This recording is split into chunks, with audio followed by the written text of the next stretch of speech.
ഇപ്പോൾ മാങ്ങയുടെയൊക്കെ സീസണല്ലേ, അപ്പോൾ ഇതാണ് നാട്ടുമാങ്ങ. അപ്പോൾ ഇത് വെച്ച് നമുക്കൊരു കറി ഉണ്ടാക്കിയാലോ? അതിനായിട്ട് ഒരു 3-4 മാങ്ങ എടുത്ത് കുറച്ച് വെള്ളം ഒഴിച്ച് ഒരു 2-3 പച്ചമുളകിട്ട് കുറച്ച് മഞ്ഞൾ, കുറച്ച് ഉപ്പ്, ഇതെല്ലാം കൂടി ഇട്ട് നന്നായിട്ട് ഇളക്കി ഒന്ന് അടച്ചു വെച്ചൊന്ന് വേവിക്കാം.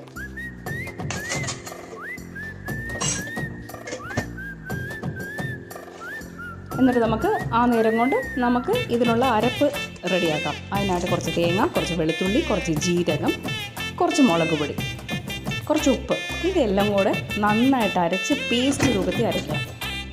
എന്നിട്ട് നമുക്ക് ആ അരപ്പ് ഈ കറിക്കകത്തോട്ട് ചേർത്ത് കൊടുക്കാം. കറി നന്നായിട്ട് ഇളക്കി വീണ്ടും അടച്ചു വെക്കുക. ഒന്ന് തിളച്ച് വരുമ്പോൾ കുറച്ച് കായപ്പൊടി ഇടുക. എന്നിട്ട് നന്നായിട്ട് വെന്ത് റെഡിയാകുമ്പോൾ നമുക്കത് മാറ്റി വെച്ച് പാൻ അടുപ്പത്ത് വെച്ച് നമുക്ക് കടുക് പൊട്ടിച്ചെടുക്കാം. കുറച്ച് കടുകിട്ട്, കുറച്ച് കൊച്ചുള്ളി ഇട്ട്, കുറച്ച് കരിവേപ്പില, ഒരു വറ്റൽമുളക്, ഇതെല്ലാം കൂടെ നന്നായിട്ട് അതിനകത്തോട്ട് കറിക്കകത്തോട്ട് മിക്സ് ചെയ്യാം. അങ്ങനെ നമ്മുടെ നല്ല രുചിയായ നാട്ടുമാങ്ങക്കറി റെഡി. നല്ല അടിപൊളി ടേസ്റ്റാണ് കേട്ടോ ചോറിൻ്റെ കൂടെയൊക്കെ.